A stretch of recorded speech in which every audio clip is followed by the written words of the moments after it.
ಅದು ಅವರು ಪ್ರೊಸೀಜರಲ್ಲಿ ಪೊಲೀಸ್ ಏನು ಮಾಡಬೇಕು ಅದನ್ನು ಮಾಡ್ತಾರೆ. 90 ಡೇಸ್ ಒಳಗಡೆ ಚಾರ್ಜ್ ಶೀಟ್ ಹಾಕಬೇಕು. ಅದಕ್ಕೆ ಮ್ಯಾಂಡೇಟ್ರಿ ಅದು. ಅಷ್ಟರೊಳಗಡೆ ಚಾರ್ಜ್ ಶೀಟನ್ನು ಹಾಕಬೇಕಾಗುತ್ತೆ. ಅದಕ್ಕೆ ಹಾಕ್ತಾರೆ. ಅದರಲ್ಲಿ ಏನಿದೆ ಅದು ಎಲ್ಲ ಕೋರ್ಟಿಗೆ ಸಬ್ಮಿಟ್ ಮಾಡ್ತಾರೆ.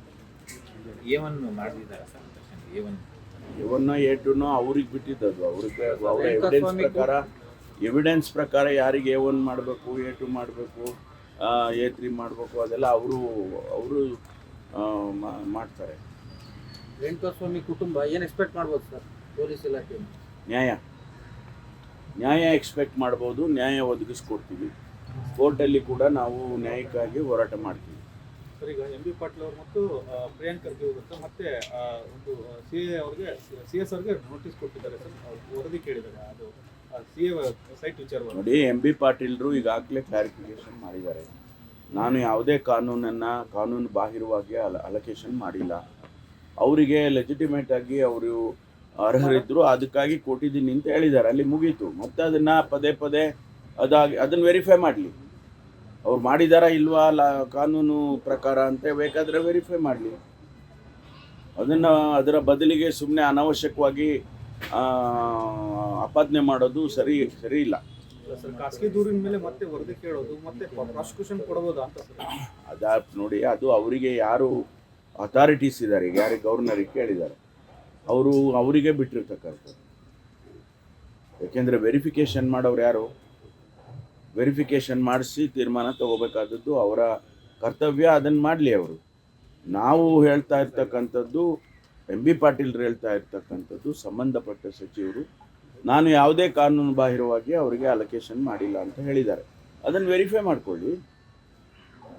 ಸಾವಿರಾರು ಜನ ಕಂಪ್ಲೇಂಟ್ ಕೊಡ್ತಾರೆ, ಸಾವಿರಾರು ಜನ ಆಪಾದನೆ ಮಾಡ್ತಾರೆ. ಅದೆಲ್ಲ ವೆರಿಫಿಕೇಷನ್ ಮಾಡಿದ ಮೇಲೆ ತಾನೇ ಸತ್ಯಾಸತ್ಯತೆ ಗೊತ್ತಾಗುತ್ತೆ. CM ಆಯ್ತು, ಸಚಿವರು ಟಾರ್ಗೆಟ್ ಆಗ್ತಾರೆ. ಇದು ರಾಜಕಾರಣ ಮಾಡ್ತಾರೆ ಅಂತ ನಾವು ಮೊದಲಿಂದನೂ ಹೇಳ್ತಾನೆ ಬರ್ತಾ ಇದ್ದೀವಿ.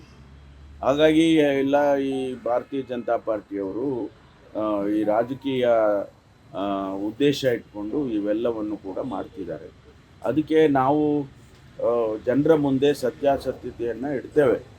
ನಾವು ಯಾವುದನ್ನು ಕೂಡ ಕಾನೂನು ಬಾಹಿರವಾಗಿ ಮಾಡಿಲ್ಲ ಅನ್ನೋದನ್ನು ಈಗಾಗಲೇ ಕೋರ್ಟಿಗೂ ತಿಳಿಸಿದ್ದೇವೆ, ಸಿದ್ದರಾಮಯ್ಯನವರ ಕೇಸ್ನಲ್ಲಿ.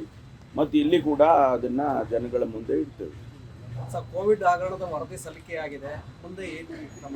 ಗೊತ್ತಿಲ್ಲ, ನಾನು ನೋಡಿಲ್ಲ ಅದನ್ನು. ನನಗೆ ಗೊತ್ತಿರೋದಷ್ಟೇ 6 ತಿಂಗಳು ಮತ್ತು ಎಕ್ಸ್ಟೆನ್ಷನ್ ಕೊಟ್ಟಿದ್ದೇವೆ ಮೈಕೇಲ್ ಖುನ್ನಾ ಅವರಿಗೆ, ಜಸ್ಟಿಸ್ ಮೈಕೇಲ್ ಖುನ್ನಾ ಅವರಿಗೆ. ಇನ್ನೊಂದು 6 ತಿಂಗಳು ಅದು ನಮ್ಮ ಇಲಾಖೆಗೆ ಬರುತ್ತೆ. ಅದನ್ನು ನಾನು ಮಾನ್ಯ ಮುಖ್ಯಮಂತ್ರಿಗಳಿಗೆ ಕಳಿಸ್ಕೊಟ್ಟಿದ್ದೇನೆ. 6 ತಿಂಗಳು ಮುಂದಕ್ಕೆ ಹಾಕ್ಬೇಕು.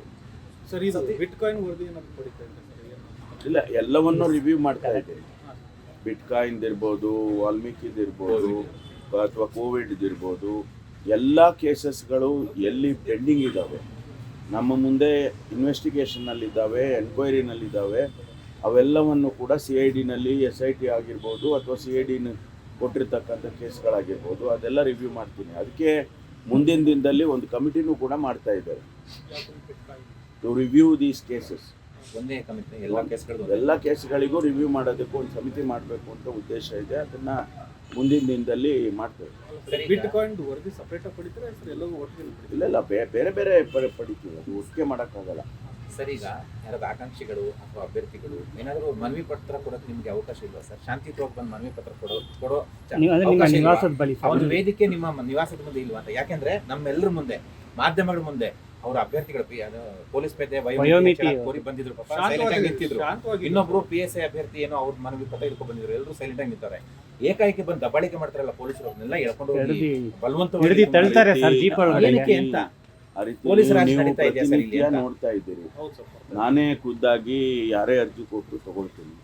ಅದಕ್ಕೆ ಸಂಬಂಧಪಟ್ಟವರಿಗೆ ಕಳಿಸ್ತೀನಿ. ಕೆಲವು ಸಂದರ್ಭದಲ್ಲಿ ಇಲ್ಲಿ ಸಮಯ ಇದ್ರೆ ನಾನು ಅದ್ರ ಮೇಲೆ ಬರೆದು ಕಳಿಸ್ತೀನಿ.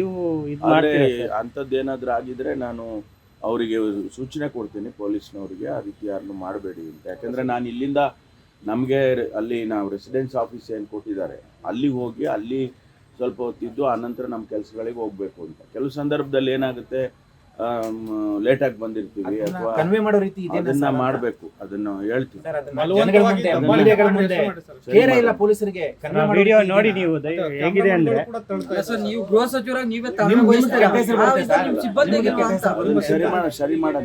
ಕೇರೆ ಮಾಡಲ್ಲ ಅವರು ಇನ್ಸ್ಪೆಕ್ಟರ್ ನಾಳೆಯಿಂದಾನೇ ಅದನ್ನು ಸರಿ ಮಾಡ್ತೀವಿ. ಆ ರೀತಿ ಮಾಡ್ದಂಗೆ ಪೊಲೀಸರಿಗೆ ಸ್ವಲ್ಪ ಹೇಳಿ ಸರ್, ಪಾಪ ಕೇರೆ ಮಾಡಲ್ಲ ಅವರು. ಈಗ ಬಲವಂತ ಹುಡುಗರನ್ನೆಲ್ಲ ಕರ್ಕೊಂಡು ಸೂಚನೆ- ನಿಮ್ಗೆ ಕೆಟ್ಟ ಹೆಸರು ಬರುತ್ತೆ ಸೂಚನೆ ಕೊಟ್ಟು ಅವರಿಗೆ ಆ ರೀತಿ ಮಾಡಿದಾಗೆ ಹೇಳ್ತೀವಿ. ಸಹಜವಾಗಿ ನಿಮ್ಮ ಮೇಲೆ ಎಲ್ಲಾ ಮಿನಿಸ್ಟರ್ ಆಫೀಸ್ ಇದ್ದೇ ಇರ್ತಾರೆ ಸರ್. ಇರ್ತಾರೆ, ಅದು ಇರ್ಲೇಬೇಕಲ್ಲ. ಅವ್ರು ಇನ್ನೆಲ್ಲಿ ಹೋಗ್ಬೇಕು? ಹೌದು. ಅವ್ರ ಅಹವಾಲ್ ಕೊಡೋದಕ್ಕೆ ನಮ್ಗಳ ಹತ್ರನೇ ಬರಬೇಕು. ನಾವು ಸಿಕ್ಕಿದ್ರೆ ಅವರಿಗೆ ಅವ್ರ ಸಮಸ್ಯೆ ಬಗೆಹರಿಯುತ್ತೆ ಅನ್ನೋದು ಒಂದು ಎಲ್ಲೋ ಒಂದು ಕಡೆ ಅವರ ಆಸೆಗಳು. ಅದಾಗಿ ಅದಕ್ಕೆ ಅವಕಾಶ ಮಾಡಿಕೊಡ್ಬೇಕು, ಮಾಡಿಕೊಡ್ತೀವಿ. ಈಗ ಬಂಧಿತ ಇವ್ರನ್ನ ಬಿಡುಗಡೆ ಮಾಡಕ್ ಹೇಳ್ತೀರಾ ಸರ್? ವಶಕ್ಕೆ ಈಗ ಯಾರೋ ಪಾಪ ಹಿಡಿದು ಜೀಪಲ್ಲಿ ಕಳ್ಸೋದು ಕರ್ಕೊಂಡು ಹೋಗೋರೆ ಸರ್. ಇಲ್ಲ, ಅದು ಯಾವುದು ಆ ಥರದ್ದು ಯಾವ್ದು ಯಾರಪ್ಪ ನೋಡ್ರಿ ಇಲ್ಲೇ ನಿಂತವ್ರು ಅವ್ರೇ. ಅವ್ರು ಯಾರು ಕೇರೆ ಇಲ್ಲ ಅವ್ರಿಗೆ. ಮಾಧ್ಯಮಗಳು ಕ್ಯಾಮ್ರಾಮನ್ ತಳ್ತಾ ಅದೆಲ್ಲ ಇದ್ದಾರೆ ಸರ್. ಮಾಡಬೇಡಿ. ಯಾರು ಅರ್ಜಿ ಕೊಡಕ್ ಬಂದವರಿಗೆ ಸುಮ್ಮನೆ ನೀವು ನಿಂತ್ಕೊಂಡು ನೋಡಿ ಅಷ್ಟೇ, ಬಿಟ್ಬಿಡಿ ಅವ್ರಿಗೆ. ಪಾಪ ಕಷ್ಟ. Thank you. ಬೇರೆ ಸತೀಶ್ ಜಾರಕಿಹೊಳಿ ಅವರು ರಾಹುಲ್ ಗಾಂಧಿ ನೀವು ಅದೇ ರೀತಿ ಹಾ. ದಾರಿಲಿ ಸತೀಶ್ ಜಾರಕಿಹೊಳಿ ಅವರು ರಾಹುಲ್ ಗಾಂಧಿ ಅವರನ್ನ ಭೇಟಿ ಮಾಡಿದ್ದಾರೆ. ಯಾಕಂದ್ರೆ ನಿಮ್ದು ಮೇನ್ ಸ್ಟ್ರೀಮ್ ಅಲ್ಲಿ ಇದೆ ಸಿಎಂ ಸುಧಣ್ಣ. ಯಾವ ಸಿಎಂ ರೇಸ್ ಅಲ್ಲಿ ಸರ್. ಹೌದು ಅವ್ರು ದಾಖಲ ಅಲ್ಲ, ಯಾಕಂದ್ರೆ ಇನ್ನೊಂದು ಪದೇ ಪದೇ ಭೇಟಿ ಮಾಡ್ತಾ ಅವ್ರು ಇರೋದು. ಗಲಾಟೆ ನೀವು ಭೇಟಿ ಮಾಡಿದ್ರೆ ಭೇಟಿ ಮಾಡ್ತಾರೆ. ನೀವು ಭೇಟಿ ಮಾಡಿದ್ರೆ ಜಾರಕಿಹೊಳಿ ಅಲ್ಲಪ್ಪ, ನಾನೇನಕ್ಕೋ ಭೇಟಿ ಮಾಡ್ತೀನಿ, ಅವ್ರೇನಕ್ಕೋ ಭೇಟಿ ಮಾಡ್ತಾರೆ. ಭೇಟಿ ನಾನು ಹೇಳಲಿಲ್ಲ ಅವತ್ತು. ಹೈಕಮಾಂಡು ನಮಗೆ ಡೆಲ್ಲಿಗೆ ಹೋದ್ರೆ ಹೈಕಮಾಂಡ್ ಮೀಟ್ ಮಾಡೋದು ನಮ್ಮದು ಸಂಪ್ರದಾಯ. ಆ ಸಂಪ್ರದಾಯಕ್ಕೆ ಅವರು ಹೋಗಿರ್ತಾರೆ. ಅವ್ರದ್ದೇನೋ ಹೇಳ್ಕೊಳ್ಳೋದಿರುತ್ತೆ, ಹೋಗಿ ಹೇಳ್ಕೊಂಡಿರ್ತಾರೆ. ಬೇರೆಯವ್ರ ಅದೇ ನಾವು appointment ಇನ್ನು ತಗೊಳ್ಳೋದು. ಎಲ್ಲದಕ್ಕೂ ಎಲ್ಲ ಮೀಟ್ ಮಾಡಿದಾಗೆಲ್ಲ ಏನೋ ಒಂದು ಅದಕ್ಕೆ ರಾಜಕೀಯದ ಬಣ್ಣ ಕಟ್ಟೋದು ಅಗತ್ಯ ಇಲ್ಲ. ನಮಗೆ ಬೇರೆ ಬೇರೆ ಕೆಲಸಗಳು ಹೇಳಿರ್ತಾರೆ. ಅವರು ಹೈಕಮಾಂಡಿಂದ ನಮಗೆ ಕೆಲಸಗಳು ಕೊಟ್ಟಿರ್ತಾರೆ. ಈಗ ನನಗೆ ಹೇಳಿದರು, ಈ ಪೋಸ್ಟಿಂಗ್ಸ್ ಬರ್ತಾ ಇದೆ ACC ಮೇಲೆ, ಆಮೇಲಿಂದ ಬೇರೆ ಬೇರೆ ವೈಯಕ್ತಿಕವಾಗಿ ಅವ್ರ ಮೇಲೆ, ಮೇಡಮ್ ಮೇಲೆ ಎಲ್ಲ ಬರ್ತಾ ಇದೆ, ಪೋಸ್ಟಿಂಗ್ಸ್ ಆಗ್ತಾ ಇದ್ದಾರೆ. ಆಮೇಲಿಂದ ಬೇರೆ ಬೇರೆ ವೈಯಕ್ತಿಕವಾಗಿ ಅವ್ರ ಮೇಲೆ, ಮೇಡಮ್ ಮೇಲೆ ಎಲ್ಲ ಬರ್ತಾ ಇದೆ, ಪೋಸ್ಟಿಂಗ್ಸ್ ಆಗ್ತಾ ಇದ್ದಾರೆ. ಟ್ವಿಟರ್ನಲ್ಲಿ ಹಾಕ್ತಾರೆ, ಫೇಸ್ಬುಕ್ಕಲ್ಲಿ ಹಾಕ್ತಾರೆ, ನೆಗೆಟಿವ್ ಆಗಿ ತುಂಬ ಕೆಟ್ಟದಾಗಿ ಪೋಸ್ಟಿಂಗ್ಗಳು ಹಾಕ್ತಾರೆ. ಅದೆಲ್ಲ ಸ್ವಲ್ಪ ರೆಗ್ಯುಲೇಟ್ ಮಾಡಿ ಅದನ್ನೆಲ್ಲ ಅಂತ ನನಗೆ ಹೇಳಿ,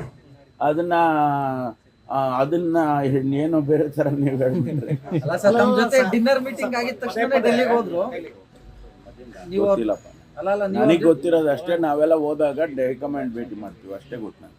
ಸರ್, ಇನ್ನೊಂದು ಸರ್, ಎತ್ತಿನ ಹೊಳೆ ಯೋಜನೆ ಜಾರಿ ಆಗ್ತಾ ಇದೆ ಸರ್. ನಿಮ್ಮ ಭಾಗಕ್ಕೆ ಖುಷಿ ವಿಚಾರ. ನಮ್ಮ ಬಹುನಿರೀಕ್ಷಿತ ಯೋಜನೆ ಅದು. ಮೊನ್ನೆ ಸಿದ್ದರಾಮಯ್ಯನವರು ಬಜೆಟ್ನಲ್ಲಿ ಅನೌನ್ಸ್ ಮಾಡಿ 13,500 ಕೋಟಿ ರೂಪಾಯಿ ಎಸ್ಟಿಮೇಟ್ನಲ್ಲಿ ಮಂಜೂರು ಮಾಡಿದರು. ಅದು ಈಗ ಒಂದು ಹಂತಕ್ಕೆ ಕಾರ್ಯಗತ ಆಗ್ತಾ ಇದೆ. ಅಲ್ಲಿ ಸಕಲೇಶ್ವರದ ಜಾಗದಲ್ಲಿ ಏನು ಲಿಫ್ಟಿಂಗ್ ಮಾಡ್ತಾರೆ, ಅದನ್ನು ಚಾಲು ಮಾಡೋದಕ್ಕೆ ಮಾನ್ಯ DCM ಅವರು, ನೀರಾವರಿ ಸಚಿವರು ಟ್ರಯಲ್ ಮಾಡಿ ಬಂದಿದ್ದಾರೆ. ಈಗ 6ನೇ ತಾರೀಕು ಗೌರಿ ಹಬ್ಬದ ದಿವಸ, ಭಾಳ ಒಳ್ಳೆಯ ದಿವಸ ಅಂತೇಳಿ ಅದಕ್ಕೆ ಚಾಲನೆಯನ್ನು ಕೊಡ್ತಾರೆ. ಅದು ಸ್ಟಾರ್ಟ್ ಆದಮೇಲೆ ಸುಮಾರು 1,500 ಕ್ಯೂಸೆಕ್ಸ್ ನೀರು ವಾಣಿವಿಲಾಸ ಸಾಗರಕ್ಕೆ ಹರಿಯುತ್ತೆ. ಯಾಕಂದರೆ ಈ ಕಡೆ ಬರೋದಕ್ಕೆ ನಮಗಿನ್ನೂ ಕೆಲಸಗಳಾಗಿಲ್ಲ. ಇನ್ನೂ ಅಕ್ವೆಡಕ್ಟ್ ಹಾಕಬೇಕು, ಪೈಪ್ಗಳನ್ನ ಅಳವಡಿಸ್ಬೇಕು. ಅದಕ್ಕೆ ನಡೀತಾ ಇದೆ, ಭಾಳ ವೇಗವಾಗಿ ಕೆಲಸ ನಡೀತಾ ಇದೆ. ಅದಾದಮೇಲೆ ನಾವು ಅರಸೀಕೆರೆಯಿಂದ ತುಮಕೂರು ಕಡೆ ತರ್ತೇವೆ. ಬಹುಶಃ ಮುಂದಿನ ಮಳೆ ಬರೋ ಅಷ್ಟೊತ್ತಿಗೆ ನಾವು ತುಮಕೂರಿಗೆ ನೀರನ್ನು ತರೋದಕ್ಕೆ ಸಾಧ್ಯ ಆಗುತ್ತೆ ಅಂತ ಅಂದ್ಕೊಂಡಿದ್ದೀವಿ. ಒಂದು ಸಾರಿ ತುಮಕೂರಿಗೆ ಬಂತು ಅಂದರೆ ಮುಂದೆ ಕೋಲಾರಕ್ಕೆ, ಚಿಕ್ಕಬಳ್ಳಾಪುರಕ್ಕೆ ಹೋಗೋದಕ್ಕೆ ಕೂಡ ಅನುಕೂಲ ಆಗುತ್ತೆ. ಅಷ್ಟರಲ್ಲಿ ಕೆಲಸಗಳೆಲ್ಲ ಮುಗಿದ್ರೆ ಅಲ್ಲಿವರೆಗೂ ತೊಗೊಂಡು ನಿಮ್ಮ ಕ್ಷೇತ್ರದಲ್ಲೇ ಭೂಸುವ ದಿನಕ್ಕೆ ಇನ್ನೂ ಗೊಂದಲಗಳಿದೆ ಅಂತ ಸರ್. ಇಲ್ಲ, ಅದೇನಿಲ್ಲ, ಅವೆಲ್ಲ ಸಣ್ಣ ಸ್ಟೋರೇಜ್ ವಾಟರ್ ವಿಚಾರವಾಗೂ ಸ್ವಲ್ಪ ನಮ್ಮಲ್ಲಿ 69 ಕೆರೆಗಳು ತುಂಬಿಸೋದಕ್ಕೆ ನಮಗೆ ಮಂಜೂರು ಮಾಡಿಕೊಟ್ಟಿದ್ದಾರೆ. ಈಗಾಗಲೇ ನಮ್ಮಲ್ಲಿ ಕೆಲಸಗಳೆಲ್ಲ ನಡೀತಾ ಇದೆ. ಕೆಲವು ಕಡೆ ಬೇಗ ಅಕ್ವಿಸಿಷನ್ಸ್ ಆಗಿ ಕೆಲವುಗಳು ನಡೆದಿದ್ದಾವೆ. ಕೆಲವರು ರೈತರು ಹೆಚ್ಚು ನಮಗೆ ಹಣ ಕೊಡಿ, ನಮಗೆ ಅಕ್ವಿಸಿಷನ್ ಕಾಸ್ಟ್ ಏನಿದೆ ಅದನ್ನು ಡಬಲ್ ಮಾಡಿ, ತ್ರಿಬಲ್ ಮಾಡಿ, ಈ ಥರ ಎಲ್ಲ ಬೇಡಿಕೆ. ವಾಟರ್ ಸ್ಟೋರೇಜ್ ಕೇಳ್ತಾ ಇದ್ದಾರೆ ಸರ್. ವಾಟರ್ ಸ್ಟೋರೇಜ್ ಈಗ ಅದು ಕ್ಯಾನ್ಸಲ್ ಮಾಡಿದ್ದಾರೆ. ನಮ್ಮಲ್ಲಿ 5,000 ಎಕರೆ ಭೂಮಿ ಅಕ್ವೈರ್ ಮಾಡಿ ಅದನ್ನು ಸ್ಟೋರೇಜ್ ಮಾಡಬೇಕು ಅಂತೇಳಿ ಫಸ್ಟು ಡ್ರಾಫ್ಟು ಇದು ಮಾಡಿದ್ವಿ. ಆ ಯೋಜನೆಯಲ್ಲಿ ಮಾಡಿದ್ವಿ. ಅದು ಕಾಸ್ಟು ಬೆಂಗಳೂರಿಗೂ ಮತ್ತು ತುಮಕೂರಿಗೂ ವ್ಯತ್ಯಾಸ ಆಗುತ್ತೆ. ಇಲ್ಲಿ 35 ಲಕ್ಷ ಕೊಡ್ತಾರೆ, ಅಲ್ಲಿ ಬರೀ 8 ಲಕ್ಷ ಕೊಡ್ತಾರೆ ಅಂತ ರೈತರು ನಾವು ಜಮೀನು ಕೊಡೋದಿಲ್ಲ ಅಂತೇಳಿ ಹೇಳಿದರು. ಅದಕ್ಕೆ ಅವರು ಇದನ್ನೇ ಕ್ಯಾನ್ಸಲ್ ಮಾಡಿದ್ದಾರೆ. ಸ್ಟೋರೇಜ್ ಫೆಸಿಲಿಟಿ ಇಲ್ಲಿ ಮಾಡೋದೇ ಬೇಡ, ನಾವು ಹೇಗಿದ್ರು ಕೂಡ ದೊಡ್ಡಬಳ್ಳಾಪುರ ತಾಲೂಕಲ್ಲಿ ಈಗಾಗಲೇ ಲ್ಯಾಂಡ್ ಅಕ್ವಿಸಿಷನ್ ಮಾಡಿದ್ದೇವೆ, ಅಲ್ಲೇ ನಾವು ಮಾಡ್ತೀವಿ. 2 ಕಡೆ ಮಾಡ್ತೀವಿ. ಒಂದು ಕಡೆ ನಮ್ಮ ಕ್ಷೇತ್ರದಲ್ಲಿ ಮಾಡಬೇಕಾಗಿದ್ದನ್ನು ದೊಡ್ಡಬಳ್ಳಾಪುರದಲ್ಲಿ 2 ಕಡೆ ಮಾಡ್ತೀವಿ ಅಂತ ಹೇಳಿ ಕ್ಯಾನ್ಸಲ್ ಮಾಡಿದ್ದಾರೆ. ಇದೇನು ತೊಂದರೆ ಇಲ್ಲ. Okay, thank you. Thank you. Thank you sir.